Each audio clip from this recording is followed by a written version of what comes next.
morceau au premier cours de piano. Bonjour, c'est Catherine de la chaîne Les Sons du Piano. On parle ici de pédagogie, de nouveaux répertoires, de techniques pianistiques, de début au piano, enfin tout ce qui tourne autour du piano. Bienvenue à vous qui arrivez pour la première fois sur une vidéo de la chaîne. Vous pouvez télécharger ces 2 bonus en cadeau de bienvenue. Alors, quel morceau pour le premier cours de piano?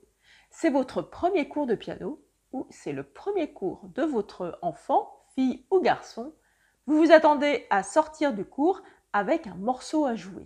Voyons, peut-être le prélude en do majeur de Bach, ou alors, je vais essayer de deviner, une gymnopédie d'Erik Satie. Voilà votre premier morceau que vous aimeriez jouer à la suite de votre premier cours de piano.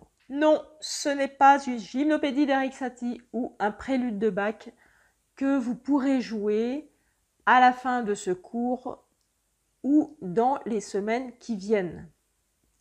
Si votre professeur vous donne ça, vous savez que vous en avez pour des mois, voire une bonne année, voire 2, pour arriver à jouer ces morceaux. C'est un peu comme si votre professeur vous faisait monter un escalier 4x4 avant de savoir marcher. Je pense que cette image vous parle. Eh bien, au piano, c'est pareil. Je pense qu'il faut y aller pas à pas.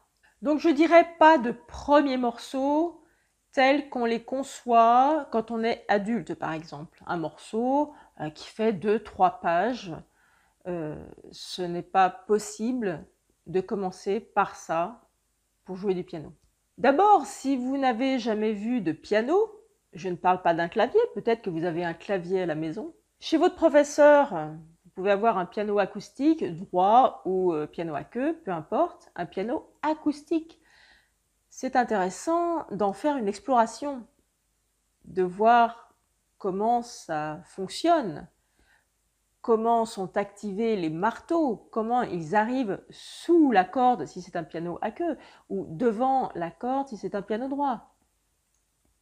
Vous pouvez aussi explorer la façon d'attaquer les sons, des sons plus forts, des sons doux. Et là, je vais mettre très vite.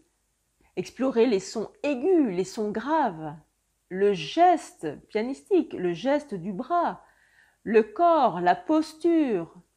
Toute cette exploration, j'appelle ça jouer avec le piano. C'est pas jouer du piano, mais il faut jouer avec le piano. Il faut s'amuser.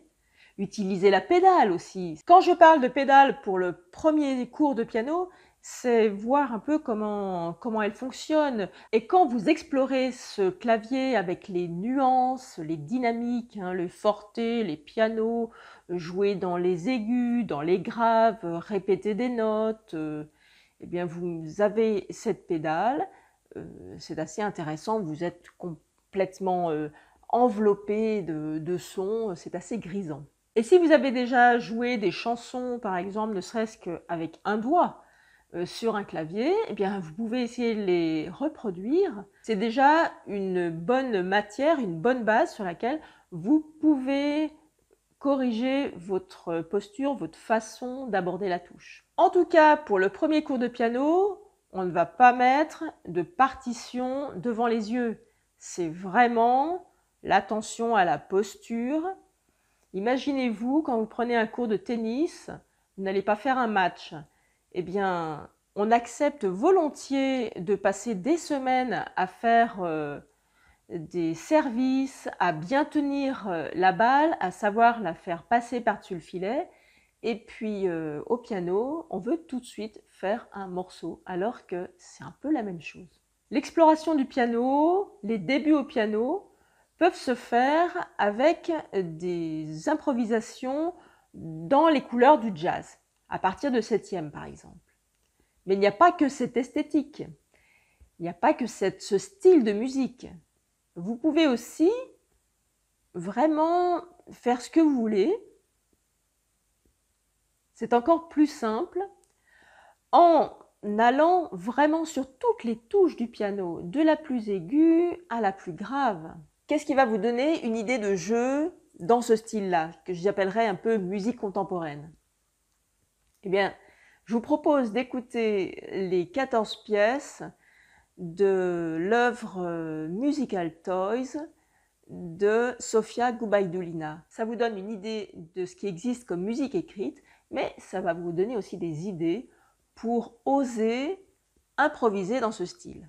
Il n'y a pas que le jazz. Et en jouant dans le style contemporain, vous irez plus loin dans la posture et l'action du corps dans le jeu au piano.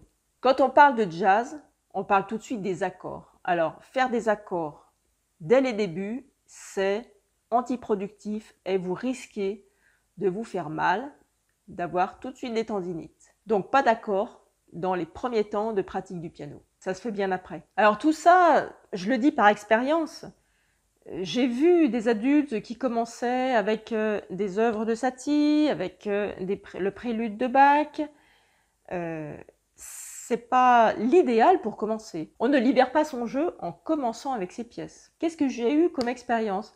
Une fois, j'ai remplacé un collègue et dans ses élèves se trouvait une petite fille qui avait 10 ans, c'était sa première année de piano, et elle jouait le premier mouvement de la sonate au clair de lune. Enfin, elle jouait. Elle le massacrait, et elle l'avait depuis plusieurs mois. C'est désolant, absolument désolant. C'est pas comme ça qu'elle va progresser. Là, elle montait 4 à 4. Elle essayait de monter 4 à 4 les escaliers sans savoir marcher.